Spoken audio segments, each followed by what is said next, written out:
हिवाळ्याचे दिवस चालू झालेले आहेत, त्यामुळे बाजारात खूप गाजरं आलेले होते. मी पण 1 किलो गाजर आणले आणि किसून घेतले. पण ह्यावेळेस मी गाजराचा हलवा न बनवता ह्यावेळेस मी गाजराची बर्फी बनवणार आहे. तूप टाकले 2 चमचे आणि गाजराचा किस टाकून घ्या. गाजराचा कलर बदलत तोपर्यंत तुम्ही परतून घ्या. आता 1 किलो गाजराच्या किसाला 1 लिटर दूध टाकायचं आणि एकच वाटीने साखर टाकणार आहे. कारण की आपल्याला खवाही टाकायचा आहे. जास्त गोड पण नको आहे.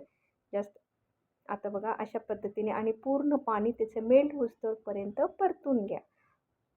त्याच्यामध्ये मी वेलची पावडरही टाकलेली आहे आणि पूर्ण पाणी सुक्कं झालेलं आहे. आता परत तूप टाकायचं आणि खवा टाकून घ्या. खवा हा मी आतपाव घेतलेला आहे. खवाही चांगला मेल्ट झाला की त्याच्यातलं पाणी पूर्ण सुक्कं होऊ द्या आणि मग ड्रायफ्रूट्स टाकून घेऊ.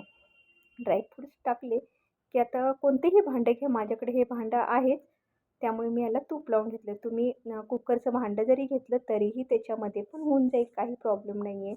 अशा पद्धतीने भांड्यामध्ये टाकून घ्या आणि चांदीचं वर्क लावलेलं आहे. चांदीचं वर्क जरी तुम्ही नाही लावलं किंवा नसेल तर काही हरकत नाही आहे. असंही केलं जाईल. तर वरतून ड्रायफ्रूट्स टाकू. मला हलवाईसारखीच बर्फी तयार करायची होती म्हणून मी चांदीचं वर्क लावलेलं आहे आणि थोडेसे ड्रायफ्रूट्स असे दाबून घ्या म्हणजे असे हे होणार नाही आहे. आता तुम्हाला लगेच मला दाखवायची आहे बर्फी म्हणून मी 10 मिनटं फ्रीजरमध्ये ठेवली. आता बघा मस्तपैकी कटिंग होते आणि तोंडात जर घातली ना तर अशी विरघळती की बघायला नको. खूप टेस्टी आणि खूप छान होती. तुम्ही नक्की ट्राय करा. व्हिडिओ आवडल्यास लाईक करा आणि चॅनलवर नवीन असेल तर सबस्क्राईब करा. बेल आयकॉनवर क्लिक करा. त्याचबरोबर सबस्क्राईब केले नसेल तर जरूर सबस्क्राईब करा. वेळेत वेळ काढून तुम्ही रेसिपी पाहिल्याबद्दल तुम्हा सर्वांचे खूप खूप मनापासून धन्यवाद.